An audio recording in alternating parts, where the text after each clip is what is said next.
Bonsoir à tous, bienvenue à la Cinémathèque. Je vous présente d'abord tous mes vœux au nom de l'équipe de la Cinémathèque. Une très belle année 2018, une belle année de cinéma, et puis je souhaite aussi bien sûr une belle année à la Cinémathèque. Voilà. C'est important de se le dire, de souhaiter le meilleur. Et puis une entrée en matière avec une conférence importante ce soir, voilà, puisque le fil rouge de notre saison de ciné-concert était consacré à Louis Deluc, défense et illustration du cinéma, 5 films restaurés et 4 films américains sur lesquels Deluc a beaucoup écrit. Ça, c'était donc ce qu'on vous proposait dans le cadre de cette saison de ciné-concert. Et c'était important donc de s'arrêter ce soir sur ce qu'on doit, sur ce que le cinéma doit à cet homme, Louis Deluc, qui a inventé, on peut dire, la cinéphilie. Christophe Gauthier, derrière moi, va en parler, puisqu'on a le plaisir ce soir d'accueillir Christophe, qui a été conservateur de la Cinémathèque de Toulouse de 2006 à 2012. Donc c'est un grand plaisir de le retrouver ce soir, voilà, dans un autre rôle. Bienvenue, voilà, on peut applaudir Christophe. Christophe, qui est aujourd'hui professeur du livre et des médias contemporains à l'École des Chartes à Paris.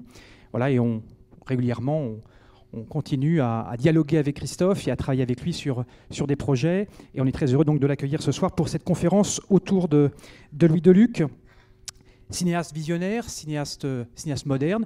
Et il a inventé aussi et imposé ce terme de cinéaste. Voilà. Donc je laisse Christophe vous parler plus amplement de l'œuvre de Louis Deluc. Et pour vous dire aussi qu'à 20h30, on poursuit donc ce cycle Louis Deluc avec Patrick Burgan au piano, qui accompagnera un programme composé des films Fièvre et le silence, pardon, en première partie. Voilà. Merci à vous et puis merci à Christophe. Merci Franck, merci. Voilà, je suis en fait très ému d'être là. Donc je vais commencer par lire, je vais vous lire beaucoup d'extraits ce soir de textes divers et je vais commencer par lire l'extrait d'un livre dont je ne vous dis pas le titre ni l'auteur je vous le révélerai bien sûr après. Il y est question de Léon Moussinac, ami d'enfance de Louis Deluc, qui fut critique de cinéma communiste dans les années 20. Il y est question aussi de Deluc il y est écrit ceci. Je disais que Moussinac communiste, il n'était pas encore. J'y comprenais rien à leur truc aux communistes, ces histoires de syndicats et d'anciens combattants. Qui c'est qui m'avait envoyé le voir à ce journal du soir qui n'a pas duré, Moussinac? Deluc, bien sûr. Et Deluc, je lui avais écrit encore, c'était avant la fin de la guerre, quand il avait publié La guerre est morte. Ce roman, vous savez, avec sur la couverture, ce n'était pas encore le regretté Deluc, comme on a dit après sa mort. Il m'avait trouvé un petit bout de figuration en 1921. C'est une erreur, c'était en 19, dans Fièvre. 1922, c'était l'année de la femme de nulle part. Mais il en avait peut-être assez de moi. Après cette expérience, il m'avait dit « Allez donc à Bonsoir voir l'ami Moussinac ». Mais il n'y avait pas de place pour moi à Bonsoir. Et donc c'est à partir de là que Louis Aragon, auteur de ces lignes, a commencé une autre carrière. Il s'agit donc du début d'un très beau roman de Louis Aragon qui s'appelle Blanche ou l'oubli, qui est un roman qui revient sur la remémoration un petit peu sur la jeunesse de Louis Aragon et où il est beaucoup question de Louis Deluc, des films de Louis Deluc, de ces films où Aragon l'écrit, les spectateurs claquent leur siège avec violence en partant parce qu'ils ne supportent pas ces films, ce qui plaisait beaucoup à Louis Aragon. Mais on va voir que le cinéma de Louis Deluc, ça n'est pas seulement ça.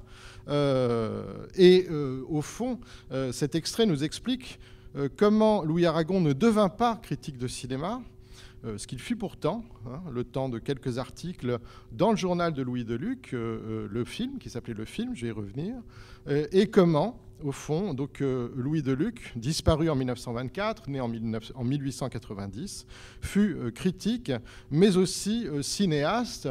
Et nous verrons, vous verrez Fièvre tout à l'heure un petit peu plus tard, que Aragon, c'est ce que nous apprend cet extrait, fait une figuration dans ce film de Louis Deluc. Alors en guise de préambule, en quelque sorte, Je voulais donc, voilà un portrait donc, de Louis Deluc assez célèbre, à la fin de sa vie, hein, vers 1923, avec son beau regard noir et mélancolique. Juste quelques mots d'introduction biographique assez plat, et je m'en excuse sur Deluc. Alors, on dit Deluc, paraît-il. M'a dit son neveu Gilles Deluc, mais qui s'appelle lui-même Deluc, mais qui dit à propos de son oncle, il faut dire Deluc.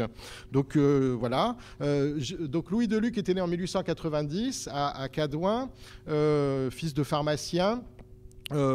Sa famille monte à Paris au début des années 1900 et c'est quelqu'un qui taquine la muse, qui voudrait être poète, qui voudrait être dramaturge et qui taquine la muse en compagnie d'un ami qu'il rencontre dès 1904-1905 au lycée Charlemagne à Paris, qui est Léon Moussinac. Ce sont deux amis extrêmement proches toute leur vie, et Moussinac, jusqu'à sa mort dans les années 60, n'aura de cesse de rendre hommage à cet ami d'enfance, Louis Deluc.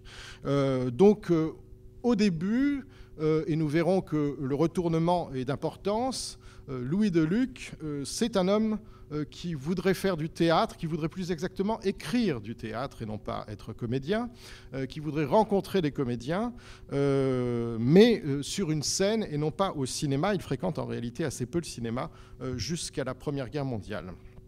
Alors, une fois ces petits éléments biographiques donnés, l'une des questions qui se posent à propos de la personnalité de Louis Deluc, ou les questions qui se posent à propos de la personnalité de Louis Deluc, sont des questions qui sont un petit peu toujours les mêmes dans toutes les histoires du cinéma, dans toutes les biographies. C'est au fond, est-ce que Deluc est l'inventeur de la critique cinématographique? Mais qu'est-ce que c'est qu'être critique cinématographique dans ce cas au début des années 20, et au fond, qu'est-ce que c'est qu'être cinéaste quand on est critique au début des années 20? Alors très rapidement, je vais essayer en fait de donner quelques éléments de réponse à ces questions avant de m'engager plutôt dans une analyse un petit peu où je mettrai en regard quelques-uns des textes de Deluc, des films qu'il a aimés et des films qu'il a lui-même réalisés. Alors, Louis Deluc est-il l'inventeur de la critique cinématographique? Eh bien, la réponse est non. Deluc figure certes parmi les meilleurs représentants d'une génération qu'on pourrait appeler la génération 1916. Pourquoi la génération 1916? Eh bien tout simplement, ça ne correspond pas du tout à une année de naissance, plutôt à une année de naissance au cinéma, puisque cette génération, pour une bonne partie d'entre elles, découvre la puissance du cinéma grâce à un film essentiel dont je vais vous reparler bien sûr, The Cheat, Forfaiture de Cécile B. DeMille en 1916. Alors, dans cette génération, on compte des critiques comme Émile Vuillermoz, Pierre Cise, Jean Tedesco, Lucien Valls, quelques futurs cinéastes. Le terme fut diffusé, à défaut d'être inventé par Deluc lui-même, qui se piquent de théories, comme Marcel L'Herbier, Jean Epstein. Abel Gans, lui, travaille déjà dans le cinéma depuis le début des années 10. La critique cinématographique existe en réalité depuis la fin des années 1900 dans des revues professionnelles, mais aussi dans la grande presse, dans la presse quotidienne, dans le Gaulois, un journal quotidien de droite à partir de mars 1916, et dans Le Temps à partir de novembre 1916, où la critique est animée par un grand critique musical, Émile Vuillermoz, qui fut un des introducteurs du wagnérisme en France, et qui se consacre pleinement au cinéma jusqu'aux années 30 dans ce quotidien qu'on appelait le quotidien de référence de la Troisième République, comme il y en a, paraît-il, d'autres aujourd'hui. Donc, la critique cinématographique, elle a lieu dans des grands quotidiens, et Deluc n'y échappe pas. Deluc écrit dans, il me semble que j'ai dû, non c'est pas là, peu importe, Deluc écrit dans Paris Midi, hein, qui est un quotidien, dans Bonsoir, qui est un supplément de l'Intransigeant, quotidien très important, et à partir de 1923, son ami d'enfance, Moussinac, écrit, lui, dans l'Humanité. Chacun, donc, aussi travaille dans des revues spécialisées, des revues cinématographiques qui apparaissent dès la fin des années 10 et qui s'adressent désormais non plus seulement aux membres de la profession, mais au public. C'est le cas du film, revue fondamentale sur laquelle je reviendrai, mais aussi de ces différentes revues comme la Gazette des 7 Arts, qui est une revue donc, créée par Ricciotto Canudo, ce fameux Italien né à Bari, inventeur de la formule 7e art à propos du cinéma, et qui s'en rengorgea plus souvent qu'à son tour, mais à laquelle donc, Deluc et Moussinac surtout en fait, collaborent, parce que très vite Deluc va se fâcher en fait, avec Canudo.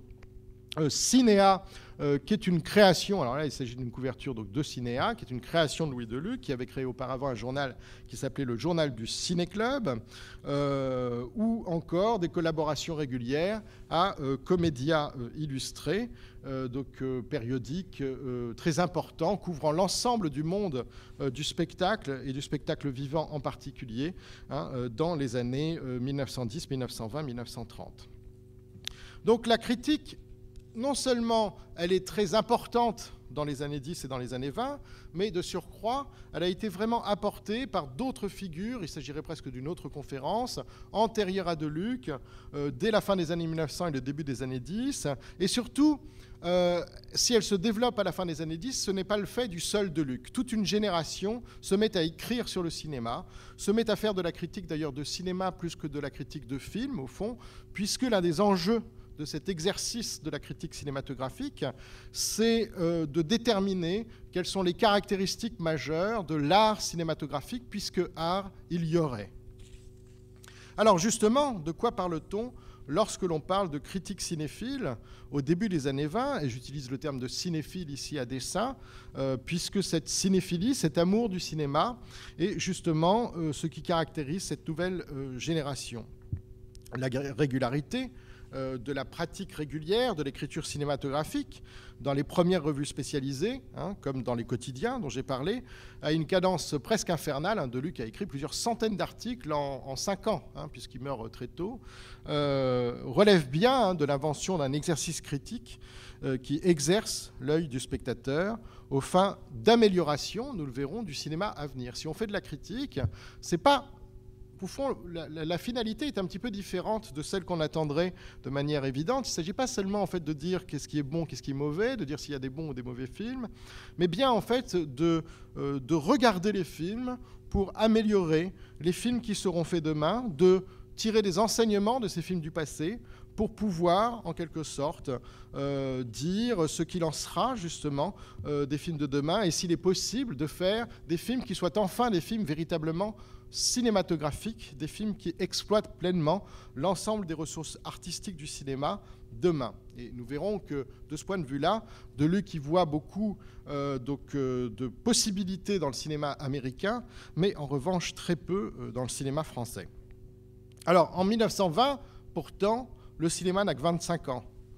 C'est un spectacle de fête foraine, dans ses premières années, qui avait laissé parfaitement indifférents ceux qui allaient constituer donc, la première génération de critiques jusqu'à la guerre. Jusqu'à 2 chocs fondamentaux, sur lesquels je m'arrêterai bien sûr plus longuement, c'est la découverte des films de Charlie Chaplin et celle de Forfaiture, dont j'ai déjà parlé, à l'été 1916 pour Forfaiture.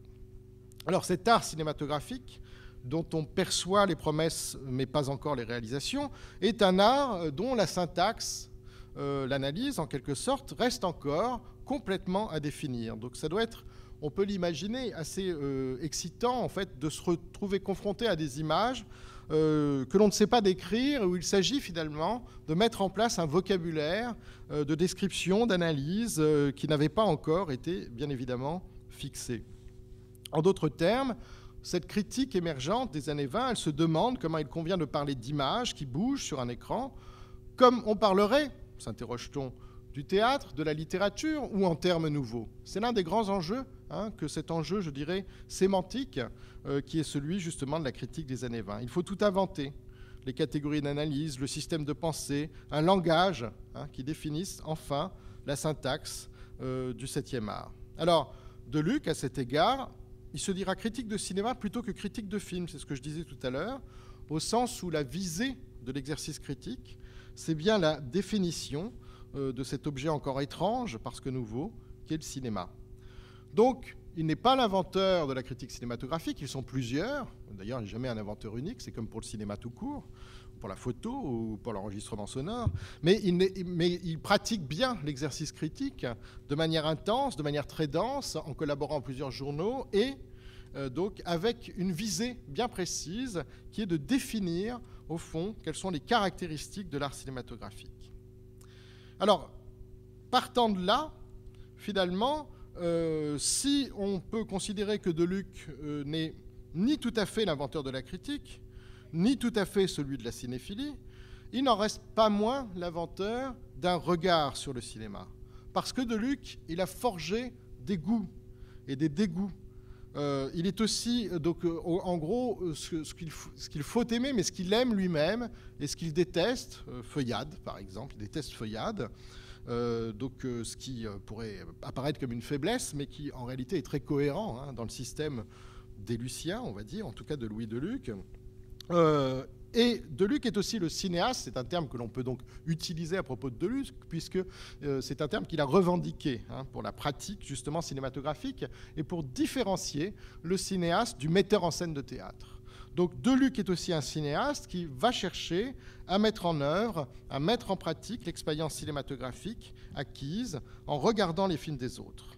Et Deluc ici est peut-être le plus original des représentants de sa génération, celle de 1916.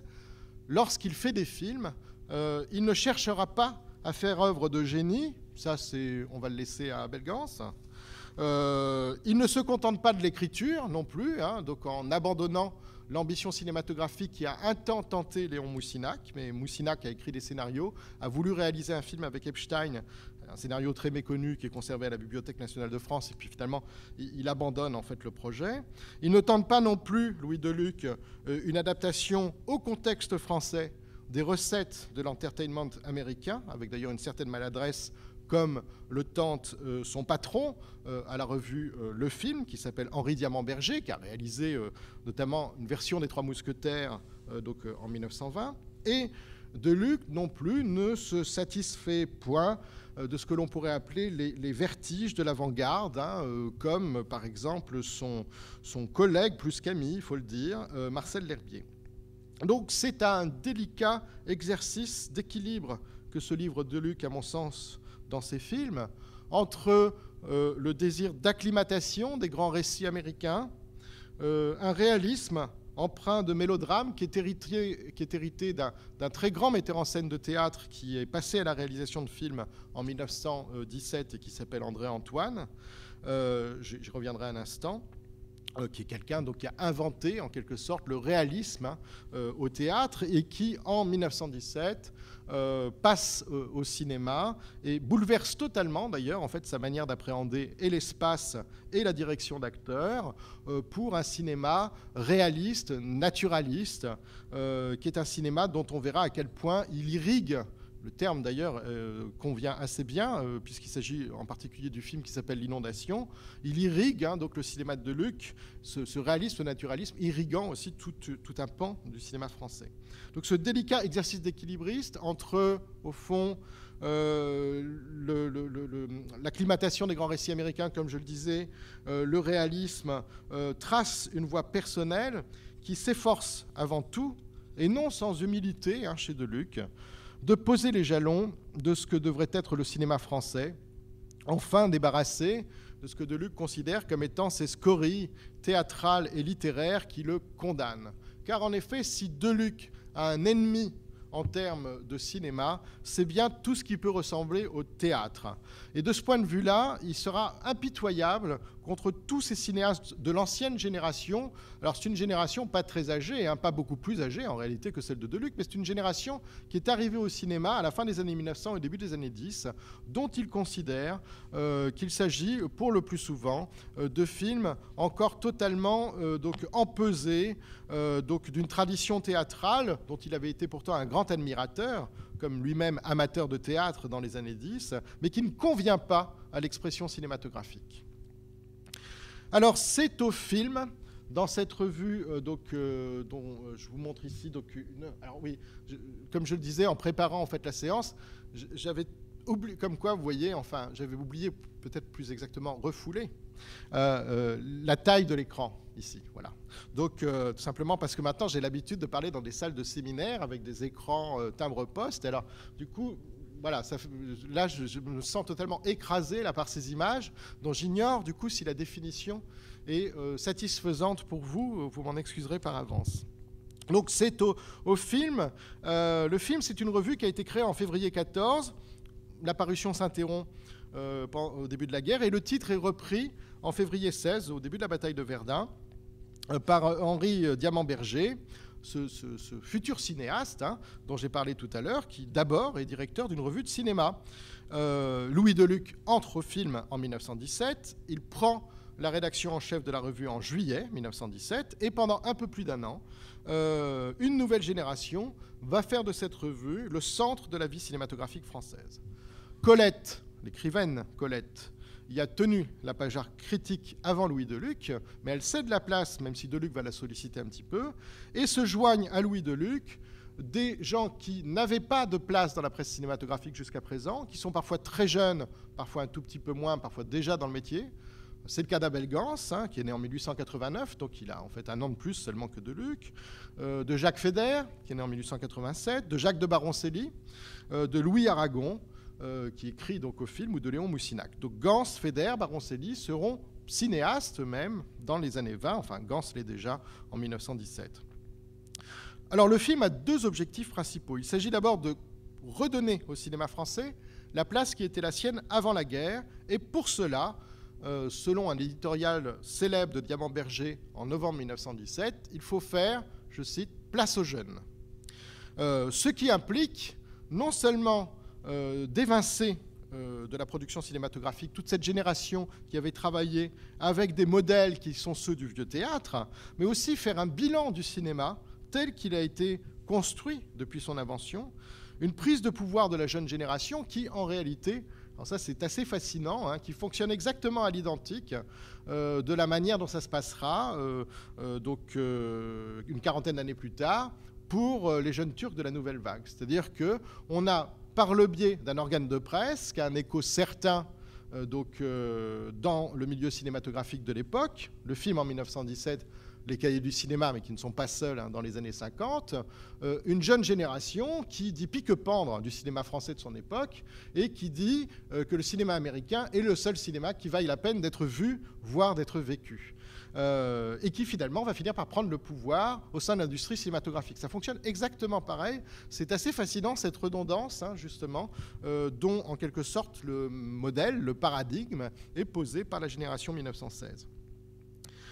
Et puis, deuxième objectif, c'est conférer au cinéma un statut légitime, le faire reconnaître comme art auprès de la profession, puis du grand public.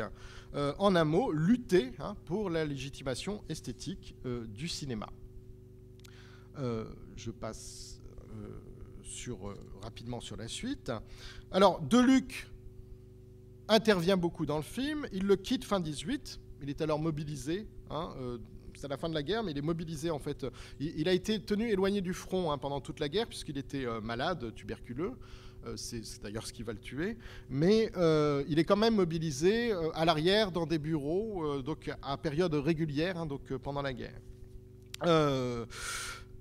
C'est donc au sein du film que cette génération 1916 prend le pouvoir au sein du cinéma français, jusqu'à devenir donc la première génération d'auteurs revendiqués de l'art cinématographique.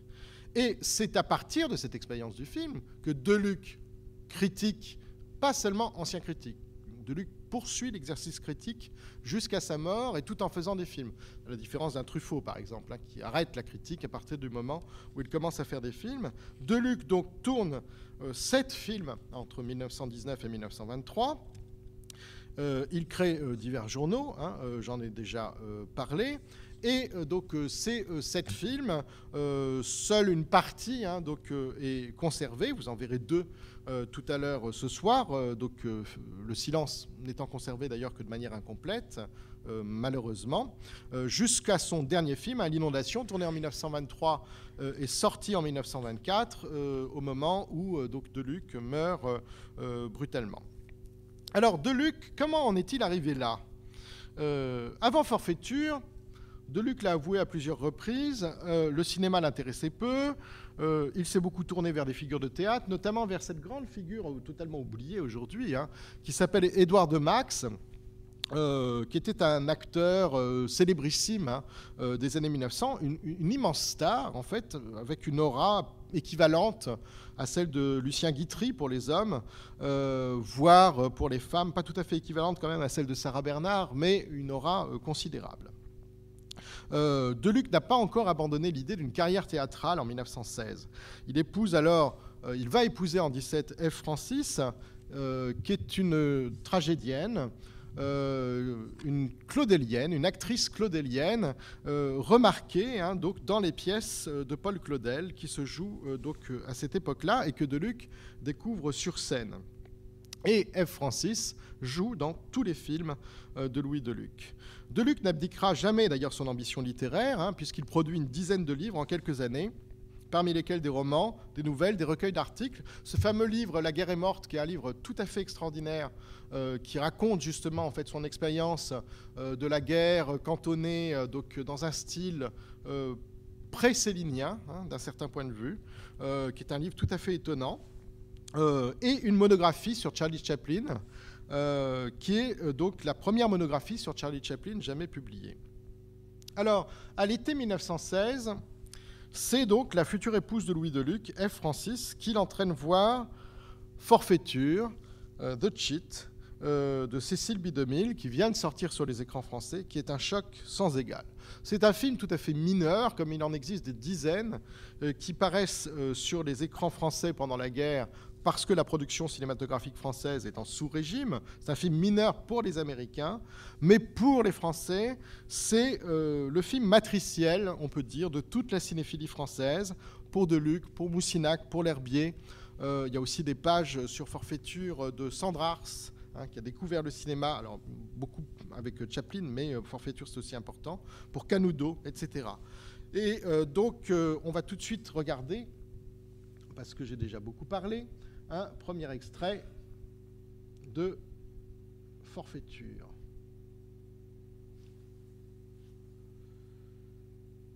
Je me mets en plein écran, voilà. Il n'y a pas de musique, c'est normal. On va regarder un extrait de Forfaiture et je vais vous lire dans la foulée un texte de Deluc sur ce film.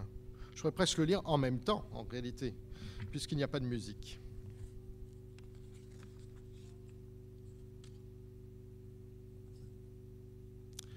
On peut commencer en même temps, hein, en effet, hein, puisque, voilà, comme ça fait une sorte de boniment pendant le film. Paris a fait un accueil violemment admiratif à Forfaiture. Cela n'a pas manqué d'étonner les Américains. Ils avaient raison de s'étonner parce que Forfaiture est dans leur production artistique un événement de 10e ordre. Mais Paris n'avait pas tort d'admirer, puisqu'il voyait pour la première fois un film qui mérita le nom de film. Si les Français arrivent peu à peu à comprendre quelques parcelles du cinéma, c'est Forfaiture qui en a la responsabilité. Cependant, remettons la chose au point, non pour faire plaisir aux Américains, mais pour faire plaisir à la vérité. Et ce n'est pas très différent. Avouons que Forfaiture a surtout le prix d'une chose complète. Les œuvres de génie ne sont pas souvent complètes. Ici, pas de génie. Des éléments très judicieusement choisis et réunis, équilibrés avec une habileté infinie, qui ne fait rendre à chacun que ce qu'il peut, pas tout à fait ce qu'il peut, bien entendu. Pas un musicien ne criera au génie devant la Tosca de Puccini. Tous reconnaîtront cependant que c'est un tout complet, organisé avec une adresse et une maîtrise admirables. La synthèse d'un scénario bien composé, d'une musique sans discrétion inutile, mais sans insolence caractérisée, d'une écriture telle qu'un interprète secondaire peut y suffire et qu'un interprète sublime y rayonnera étrangement, sans pourtant y gaspiller les trésors secrets de son génie, a fait ce résultat. Forfaiture, c'est la Tosca du cinéma. Alors voilà, donc une œuvre donc, sans génie, mais admirablement composée, et surtout, Deluc qui reviendra plus tard, qui ne sacrifie pas à l'accessoire, mais va directement à l'essentiel, c'est-à-dire tenter de s'exprimer avec les moyens qui sont les moyens propres du cinéma. Alors réalisé donc non, je ne reviens pas sur l'histoire de Forfaiture, peu importe. Donc, Deluc, en décembre, d'ailleurs l'histoire est sans grand intérêt, hein, en réalité, c'est d'ailleurs l'une des grandes faiblesses de ces films de cette époque-là, mais du point de vue cinématographique, c'est tout à fait donc, admirable, et Deluc y reviendra donc, en décembre 1917, un an plus tard. On ne donne que forfaiture, et tout est combiné pour desservir ce magnifique essai de beauté cinématographique. Mais telle est la force d'une chose neuve et puissante. Excusez-moi, je vais vous remettre une image plutôt que mon ordinateur un peu, voilà, surchargé, voilà. Voilà. Mais telle est la force d'une chose neuve, puissante et complète, que malgré tout et malgré eux-mêmes, ces bourgeois, paysans ou soldats en goguette sont violemment saisis par la troisième partie du drame et enthousiasmés par la cour d'assises, car il faut savoir qu'enfin, à la fin du film, on a une séquence hein, donc de procès, de cour de tribunal, en fait, c'est pas une cour d'assises, parce qu'on est aux États-Unis, qui crée presque à elle toute seule le genre du film de procès cher au cinéma américain. Le talent subtil et simple de Sessue Hayakawa, qui est donc l'acteur japonais que vous voyez ici à l'écran, a trouvé là une occasion extraordinaire de se manifester. Semblable au metteur en scène et comme résultat supérieur à lui, il n'a visé que la vérité. Ce film ne contient que l'indispensable. Personne n'a photographié un rideau de trop ou créé un éclairage sans raison. Personne n'a un geste, un sourire, un regard qui soit inutile. Renoncer à toutes les joliesses, mettons même beauté qui se rencontre si facile dans le travail du cinéma, c'est atteindre beaucoup plus sûrement à la beauté et à la compréhension du public. Alors, deux remarques sur ce texte de décembre 1917. La première, c'est sur, en quelque sorte, l'économie du film de Cécile B. 2000.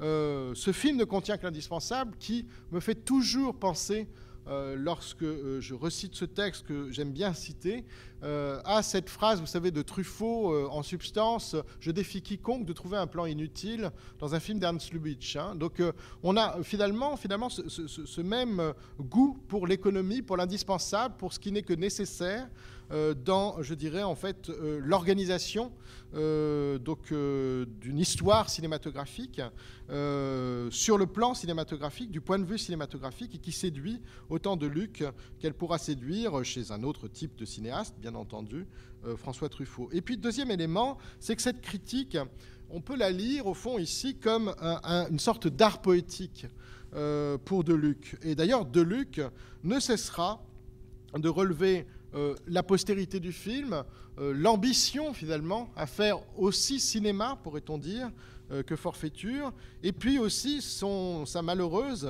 absence de postérité dans la production cinématographique française de la fin des années 10, pour déplorer justement l'indigence de cette production cinématographique française, à quelques exceptions près.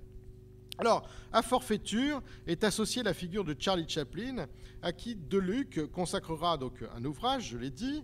Voilà la couverture hein, du Charlot de Deluc, publié chez Maurice de Brunoff, qui était le directeur de Comédia, journal dans lequel travaillait donc Deluc à ce moment-là. Maurice de Brunoff, qui est l'oncle du père de Babar. Je le signale comme ça en passant. Hein, voilà, du dessinateur qui a inventé Babar. Mais ce n'est pas lui, hein, mais c'est bien la même famille. Chaplin aimait particulièrement cet essai de Deluc. Et chez Chaplin, comme à propos de Sessue Hayakawa, Deluc apprécie aussi, de la même manière, le sens de l'économie, l'absence d'accessoires qui permet au cinéma de s'épanouir pleinement. Tous les grands comédiens français, écrit Deluc, comme Charlot, et Charlot comme tous, se limitent volontairement à un très petit nombre de thèmes. Ils partent toujours d'une idée et n'ont d'autre but que de nous y intéresser. Grimaces, ricanements, yeux fous, ils emploient leur tradition vocale, plastique ou acrobatique dans un but parfaitement défini, et tous ont cherché toujours à limiter leur matériel de fantaisie. Ce sont les médiocres et les mauvais excentriques seuls qui accumulent les accessoires pour obtenir le rire public. Ceci est écrit le 2 avril 1918, après le visionnement d'une vie de chien, et donc on va passer, Natacha, un extrait d'une vie de chien de Charlie Chaplin pour que vous puissiez voir en exemple, de manière illustrée en quelque sorte, cette économie de moyens que vous connaissez déjà, puisque vous connaissez Chaplin, mais donc mise en exergue donc, par Louis Deluc lorsqu'il parle du comédien Charlie Chaplin.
Voilà, on va arrêter là, Natacha. Merci.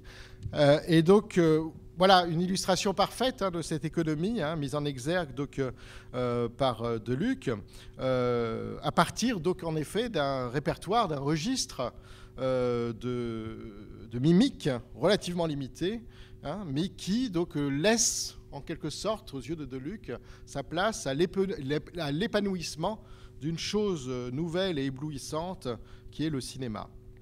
Alors, comment faire donc du cinéma un art ? Comment finalement construire en quelque sorte le cinéma comme art ? Évidemment, ça passe, j'en ai déjà parlé, par l'instauration d'un vocabulaire qui permette l'analyse de la syntaxe cinématographique. Ça passe aussi par l'invention de figures de maîtres de cinéma, aux États-Unis en particulier, qui soient en mesure, et dont on pense qu'elles répondent aux attentes suscitées par le nouvel art. Et puis ça passe aussi par la mise en place d'une géographie amoureuse du cinéma, d'une carte du tendre cinématographique, qui institue pour toujours des pays de cinéma et des pays dont le cinéma serait étranger. Alors Deluc a beaucoup contribué à l'élaboration de cette géographie amoureuse, comme ça, de cette géographie cinéphile, en faisant d'ailleurs de la France un pays au fond assez étranger, donc à l'expression cinématographique. Alors, pour analyser le cinéma, il convient donc d'avoir recours à des concepts nouveaux.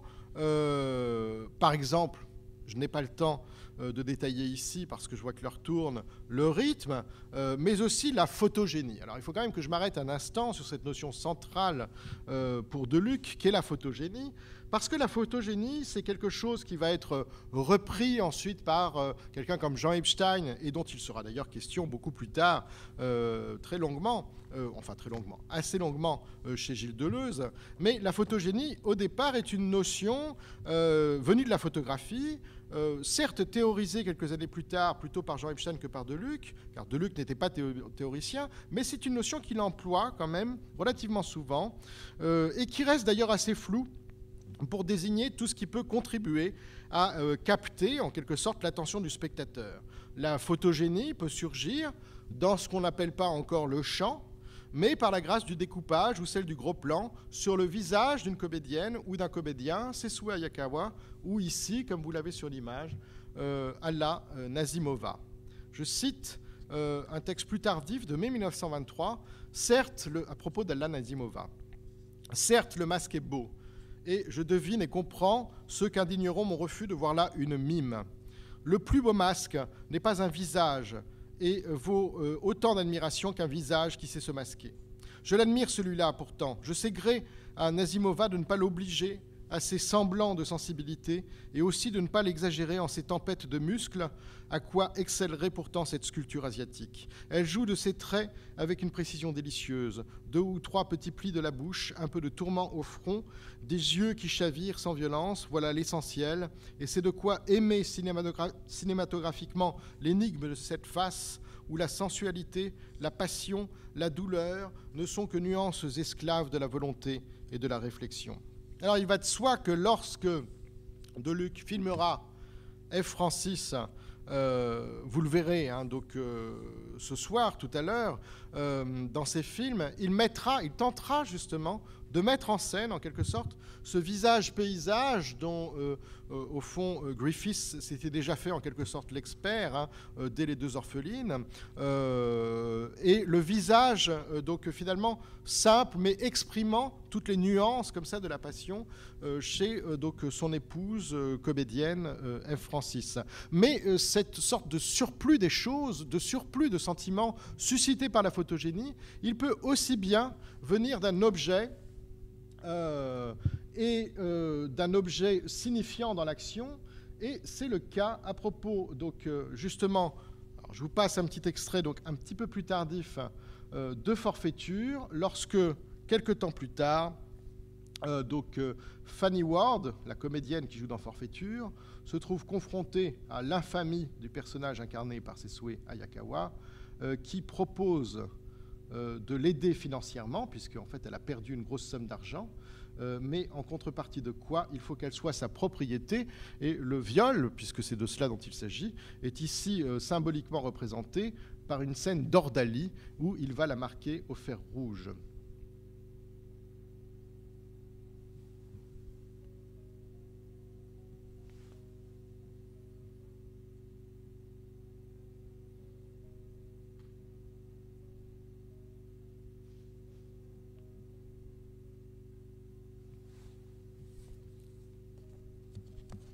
Et vous allez voir que dans cette séquence qui commence maintenant, il y a au fond, la caméra se focalise sur un objet et un fragment de corps, l'épaule de Fanny Ward, et le seau avec lequel donc, Hayakawa va marquer l'épaule de Fanny Ward.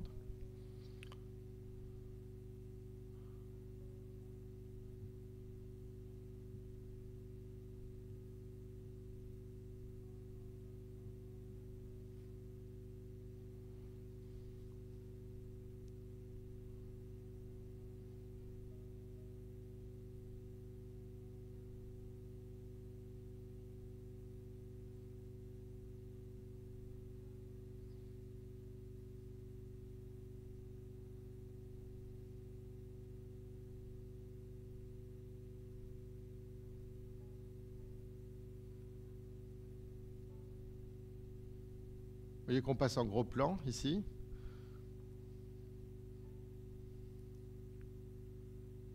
Et que c'est en fait sur le visage aussi d'Hayakawa que se joue la séquence en question. Je vais jusqu'à son dénouement fatal. Il était déjà tragique, il va devenir fatal.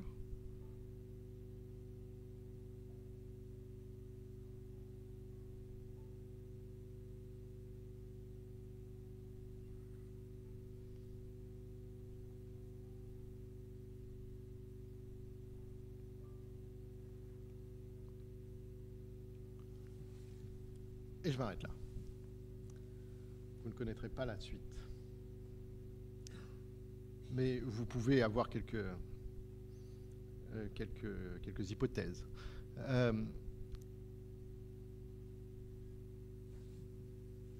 Alors, ce qui est intéressant, c'est que... alors, je vais tout de suite essayer de vous montrer un extrait suivant. C'est que Deluc, au fond, va tâcher de tirer de cette expérience cinématographique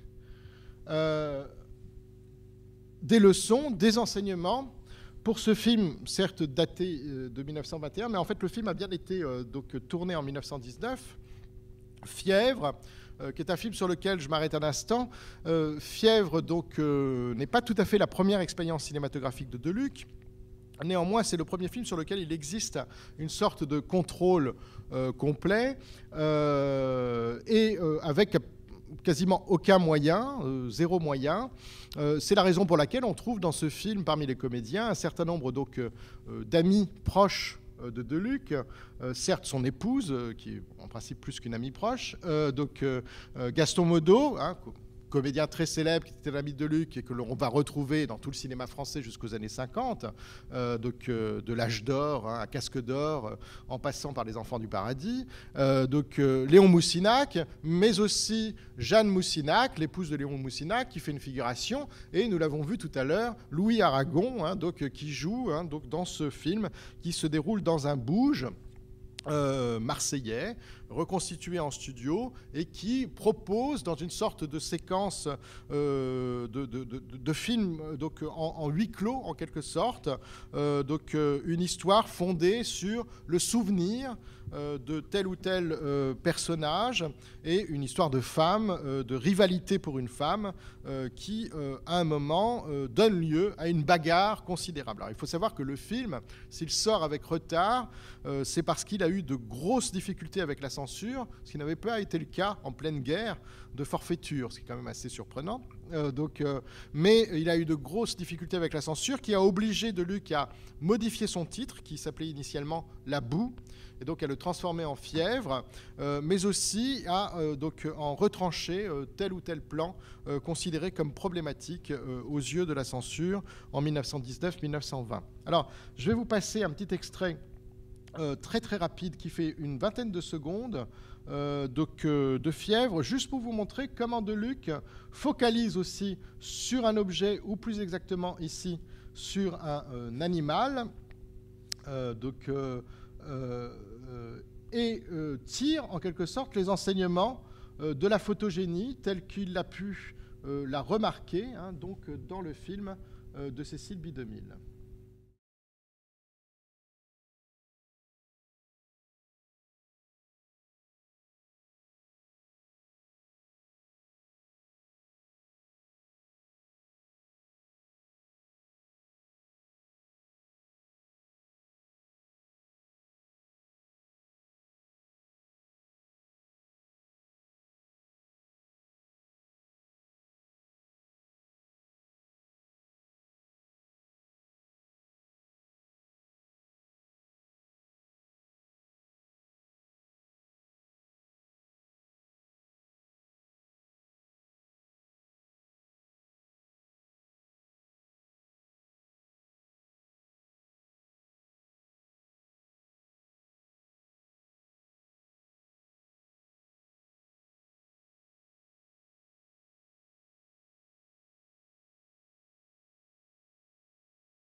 Voilà, ce sur quoi je voulais attirer votre attention, c'est ce plan sur ce singe, qui est un plan dont on n'aurait pas eu l'idée dans le cinéma français avant Forfaiture, qui est donc un plan qui, à la fois, focalise comme ça sur cet animal que l'on voit traverser tout le film, qui accompagne un des marins, et qui, en même temps, crée une sorte de hors-champ ici, qui nous dit des choses sur ce qui se passe, justement, dans le café en question, et sur cet assassinat qui, comme vous pouvez le voir, ne manquera pas d'intervenir. Alors, c'était en fait pour vous montrer que Deluc est sensible à cette leçon américaine. Il est sensible à, en partie, reconduire une forme donc, de modèle cinématographique qui l'identifie chez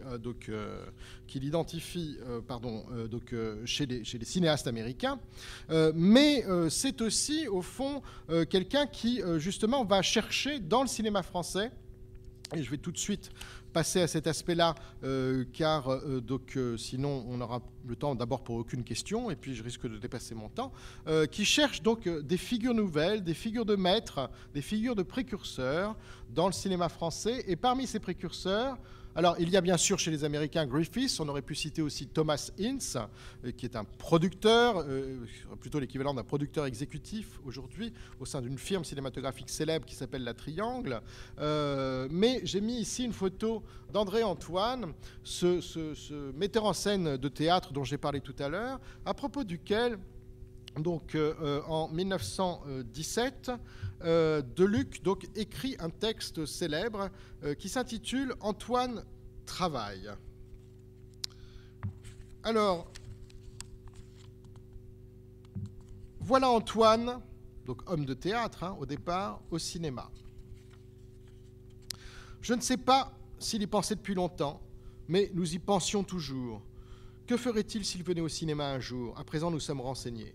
Son essai, Les Frères Corse, qui est le premier film donc réalisé par Antoine, peut compter parmi les bons films français, il n'y en a pas beaucoup. Antoine y a dispersé une vie, un goût, une couleur, un charme de haut prix. Sa faute fut, pour essai, de se lancer dans un scénario trop fantasque de forme.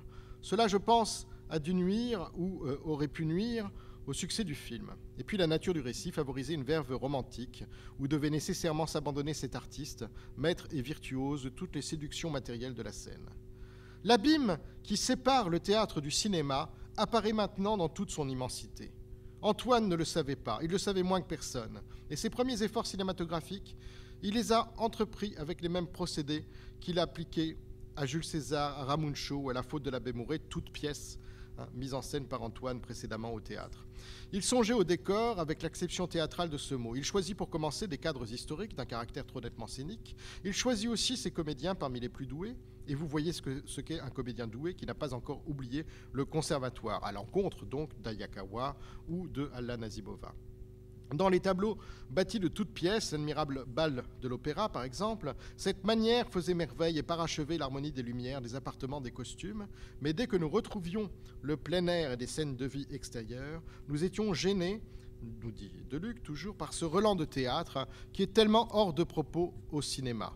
Seulement, ce n'est pas la faute d'Antoine. C'est un tout petit peu la faute de ses habitudes, mais cela importe peu. Et en travaillant, Antoine oubliera vite sa trop complète science. Un essai n'est qu'un essai. Les premiers films de Thomas Ince sont médiocres, et je suis sûr que Cécile B. 2000 n'a réalisé Forfaiture qu'après de plus ternes tentatives déjà oubliées. Et si notre Antoine a eu la curiosité utile de voir ses frères corses quand on les livrait au public, il a certainement vu qu'il y avait en trop et ce qui lui manquait. Et un Antoine qui a découvert des phénomènes aussi bien dans les écrivains que dans la cohue des acteurs est homme à continuer de découvrir. Il ne cherchera pas longtemps les châteaux historiques qui ne sont pas indispensables. Il voit déjà le besoin de travailler à même la nature. Tenez, je parie qu'il ne blague pas comme tel ou tel la brise qui agite tous les rideaux dans les intérieurs américains. Et il ne s'attachera pas non plus, un jour vous le verrez, aux comédiens, trop bons comédiens. Donc l'expérience cinématographique d'Antoine n'est qu'une promesse d'un cinéma futur qui n'est pas encore avenu. Antoine, ensuite, alors les frères Corse, je ne peux pas vous en montrer d'extrait, tout simplement parce qu'en fait la seule copie qui existe est incomplète, est encore à l'état d'un élément positif nitrate et est conservée à Tokyo. Donc on ne peut pas voir du tout ce film, mais en revanche, d'autres films d'Antoine dont je n'ai pas la possibilité là de vous montrer des extraits, travaille davantage le décor naturel, s'abstrait d'une manière de diriger les acteurs qui était celle justement du théâtre, et au final mettent en place au cinéma une forme de réalisme, de naturalisme qui s'inscrit véritablement dans le réel, où en quelque sorte le cinéma filme la vie telle qu'elle est, pourrait-on dire, en reprenant d'ailleurs à cet égard une citation, une expression qui était chère à Feuillade, pourtant honnie par Deluc. C'est au fond pour le dernier film de Deluc, l'inondation, alors que Deluc est déjà très malade, séparé de sa femme, qui joue pourtant dans le film, que Deluc tire les leçons véritablement d'André Antoine. Tout est en décor naturel. Et la séquence d'ouverture que je vais vous montrer dans un instant dit assez l'ambition d'un film qui vient s'immiscer dans la vie d'un village avec un goût du naturalisme unique en son genre. Comment mettre à profit, en quelque sorte, dans un film, nous le verrons aussi, des circonstances défavorables. Car en effet, le Rhône entre en crue à l'hiver 1923, lorsque Deluc tourne ce film, ce qui retarde considérablement le tournage prévu en décor naturel, donc. Mais Deluc fait de nécessité loi, et il construit son film comme une sorte de gigantesque montage alterné entre des plans du Rhône, d'abord à son niveau d'étiage, puis dans une crue de plus en plus épouvantable, qui emporte d'ailleurs les maisons et les terrains, jusqu'à la décrue qui accompagne en quelque sorte l'intrigue dramatique, mélodramatique même pourrait-on dire, du film. Cette sorte de gigantesque montage alterné qui caractérise l'inondation fait à mon sens de ce film très mal aimé de Louis Deluc. Vous lirez partout dans les dictionnaires du cinéma, dans les histoires du cinéma, que l'inondation est au fond un mélodrame raté, sans aucun intérêt, fait à mon avis en fait de ce film peut-être sa plus grande réussite.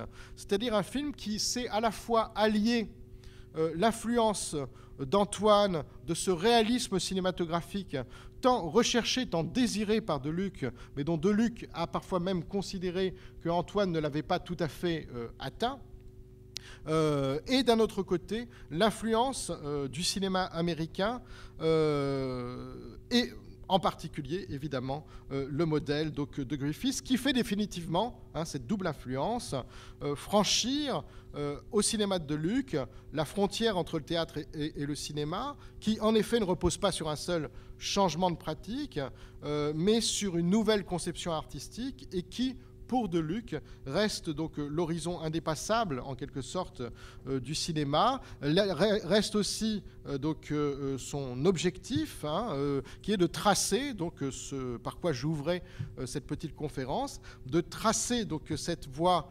singulière d'un cinéma français encore à venir, encore à construire, et qui se construirait entre certains maîtres français et certains maîtres américains. Bref, en un mot, en travaillant, en regardant des films déjà anciens, des films déjà du passé, ce qui prouve, bien sûr, qu'on ne saurait faire du film contemporain sans voir des films du passé qu'on n'appelle pas encore films de patrimoine. Et donc on va conclure, si vous voulez bien, cette petite conférence par un dernier extrait de film qui est la magnifique, absolument magnifique, séquence d'ouverture de l'inondation de Louis Deluc.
Je vous remercie.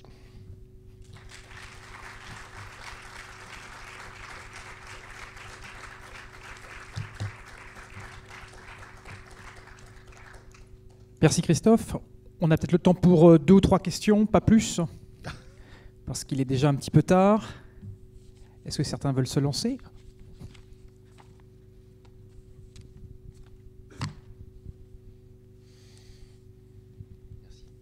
Alors je m'excuse si ma question est un peu anachronique peut-être, mais quel regard porte Ludovic sur le cinéma expressionniste allemand qui est à l'opposé de ce que vous venez de décrire, c'est-à-dire sur le surjeu et pas du tout dans le naturalisme ? Alors oui, en fait, à l'époque du cinéma allemand, on voit surtout Caligari, et d'ailleurs Deluc. Et en fait, je ne l'ai pas mentionné, c'est l'homme qui montre Caligari en France. Parce que le cinéma allemand, on ne le voyait plus depuis la guerre. Le cinéma allemand, c'était un cinéma Bosch. Depuis le début de la Première Guerre mondiale, on ne voyait plus de cinéma allemand. Et c'est Deluc, dans le cadre d'un club qu'il avait monté, qui, pour la première fois, introduit à nouveau le cinéma allemand en France, qui est le cabinet du docteur Caligari. Alors évidemment, c'est un cinéma qui est à l'opposé, en effet, de ce que je viens de vous montrer. Mais c'est un cinéma dont il considère qu'il est une sorte d'expérience, de tentative, qui au fond fait autant rupture, en quelque sorte, avec le cinéma-théâtre, avec le cinéma théâtralisé qu'il déteste, que le grand récit épique américain ou le naturalisme français. Voilà. Donc il va moins se situer dans cette tradition du cinéma expressionniste, quoique on verra dans le silence l'organisation de l'espace intérieur de l'appartement dans lequel se déroule tout le film n'est pas sans rappeler finalement cette vision du cinéma expressionniste allemand. Et puis ensuite, il mourra trop tôt pour voir vraiment en fait tout le reste, c'est-à-dire ce qui va faire suite en quelque sorte. C'est-à-dire à la fois Murnau, Lang, des gens comme ça, etc.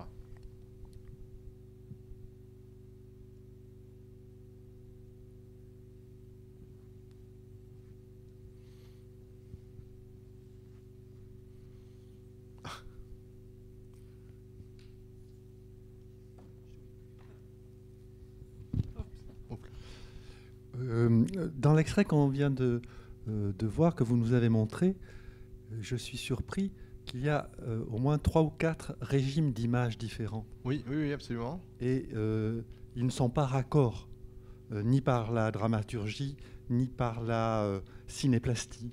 Mm-hmm. Alors, c'est quoi son calcul ? Est-ce qu'il pense que la dynamique d'accumulation de régimes hétérogènes va emporter un mouvement, va faire écriture, et ça n'a plus rien à voir avec Cécile B2000 ou avec quoique un peu avec Griffiths quand même, un peu avec Griffiths, où on a aussi en fait cette variété, je pense, en fait, de régimes comme ça d'écriture cinématographique. Je pense notamment à des choses qu'on peut trouver dans pourquoi pas Intolérance, qui était vu. Intolérance sort en France en 1921. Donc un peu tard par rapport à ce qu'on sait, mais voilà. Mais je pense que vous avez tout à fait raison. Par exemple, dans Intolérance, les travelling sur le décor des éléphants, qui n'est pas forcément raccord avec la dramaturgie. Des choses comme ça, c'est à ça que vous pensez? Oui, ou tout simplement, en fait, le fait qu'on ait de toute façon des régimes d'images qui sont très hétérogènes, c'est le principe même du film, quoi, si vous voulez. Enfin, à la fois des histoires, des périodes hétérogènes, et on peut avoir en effet une absence de raccord à l'intérieur d'une même période. Mais je crois que cette question de la justesse du raccord, elle préoccupe pas beaucoup les cinéastes dans les années 20. Je pense que vous trouverez... Je ne parle pas du raccord, du raccord classique que le parlant va contraindre d'une certaine manière. Je parle du raccord de régime, c'est-à-dire qu'il y a les plans sur les acteurs, il y a le plan travelling sur une charrette où il veut pénétrer dans les gens, dans la foule des gens. Peu importe s'il y a des gamins qui font des regards caméra, mais ça, il parle d'autre chose. Il y a les raccords sur les femmes, enfin le régime des femmes qui cancanent, mais elles ne sont pas mises en scène avec le couple qui doit être le pivot de la narration. Il y a des soucis, il y a des préoccupations qui étaient très actives chez Griffiths déjà, et qui là, on est dans quelque chose de, je dirais, plus poétique, et ça me surprend.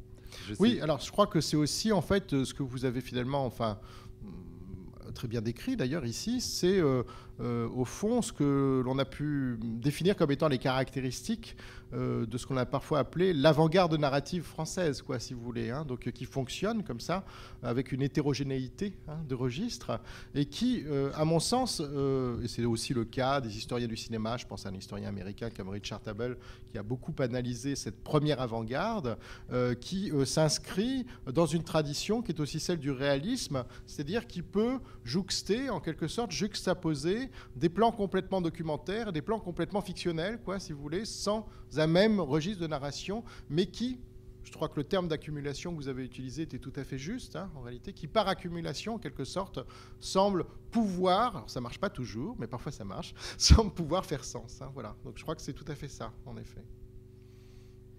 Moi, j'avais une petite question sur l'héritage de Louis Deluc aujourd'hui. Il est connu aujourd'hui parce qu'il laisse un prix, oui, absolument, qui récompense chaque année le meilleur film français, enfin élu comme meilleur film français de l'année. Et vous parliez tout à l'heure de la redondance, c'est-à-dire que le film participe d'une révolution.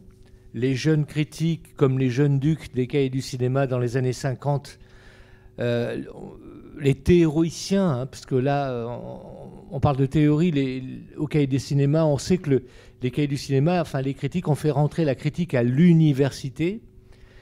Quel est l'héritage de Louis Deluc aujourd'hui dans le cinéma français? Vous parliez de réalisme poétique qui existe dans le cinéma du Front populaire des années 30 après. Est-ce que la critique de Luc, le cinéaste de Luc, a laissé un héritage? Alors c'est très compliqué. Alors déjà, en fait, le prix de Luc, c'est un prix qui n'est pas lié à la Nouvelle Vague, puisqu'en fait, le prix a été créé dans les années 30 par un certain nombre de personnes qui avaient connu Louis Deluc et qui donc l'ont créé en hommage à une figure sur laquelle d'ailleurs on pourrait broder, et, enfin qui est intéressante à analyser, qui est la figure mythique de Louis Deluc telle qu'elle a été construite après sa mort. Voilà. À laquelle fait allusion Aragon d'ailleurs dans le petit texte que j'ai lu, hein, le pauvre, le regretté Louis Deluc. Hein, voilà, c'était comme ça en fait justement qu'on le qualifiait, hein, etc. Alors pour autant, un certain nombre de ces cinéastes de la Nouvelle Vague auxquels vous faisiez allusion ont obtenu des prix Deluc ensuite, hein, dans les années 60, etc. Alors aujourd'hui, c'est très compliqué d'abord parce que c'est quand même un cinéma. Alors mais c'est une question passionnante parce que c'est toute la question finalement de l'héritage de films qui ont aujourd'hui 100 ans. C'est un cinéma qui a 100 ans. Il y a encore peu d'années, il y a 100 ans, c'était les Frères Lumière. Non, aujourd'hui, c'est ce cinéma-là qui a 100 ans, hein, un peu moins, 95 ans en fait, on va dire. Hein, voilà. Et finalement, est-ce qu'il y a une filiation sans solution de continuité, comme ça, qui se serait tracée depuis Deluc jusqu'à nos jours? Ça, je ne le crois pas, en réalité. Je ne le crois pas. Alors, il y a bien des choses un peu secrètes qui traversent le cinéma français, des passages secrets dans le cinéma français. Je pense notamment sur la question de l'eau, hein, du fleuve, des films de Batelier, hein, qui part de La Belle Nivernaise, qui tente un peu, mais ce n'est pas un film de Batelier.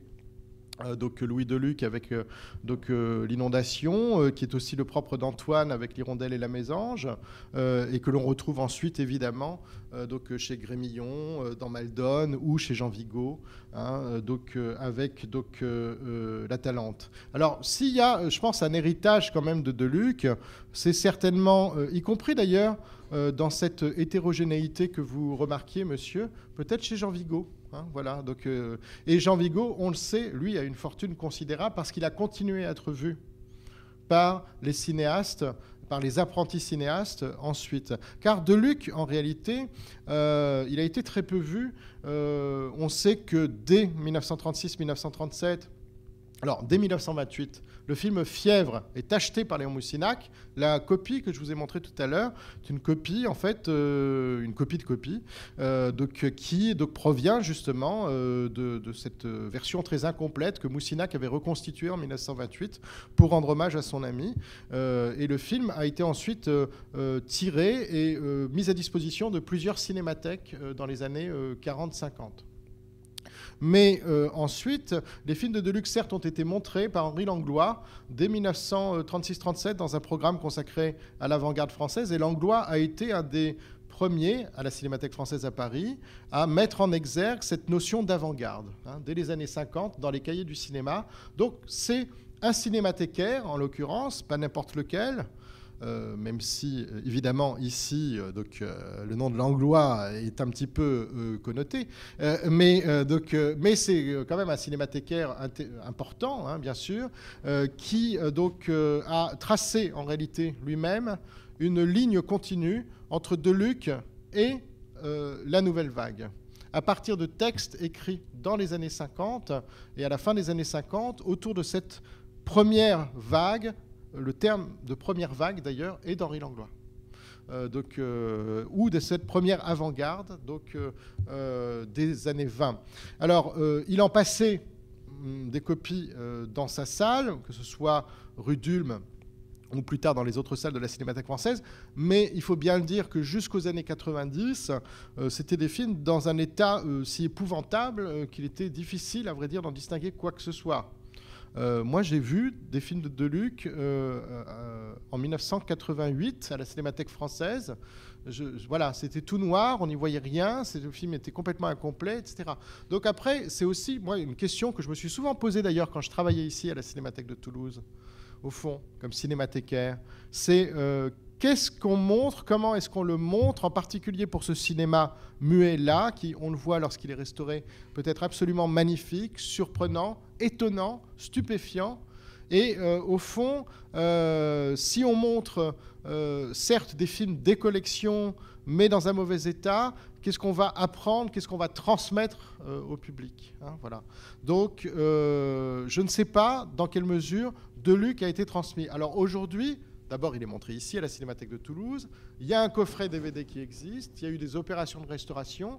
Est-ce que Deluc va pouvoir à nouveau irriguer le cinéma français avec néanmoins une matière scénaristique que moi je trouve un peu pauvre quand même. Donc, mais c'est pour moi les films, vraiment les images qui pour moi sont signifiantes.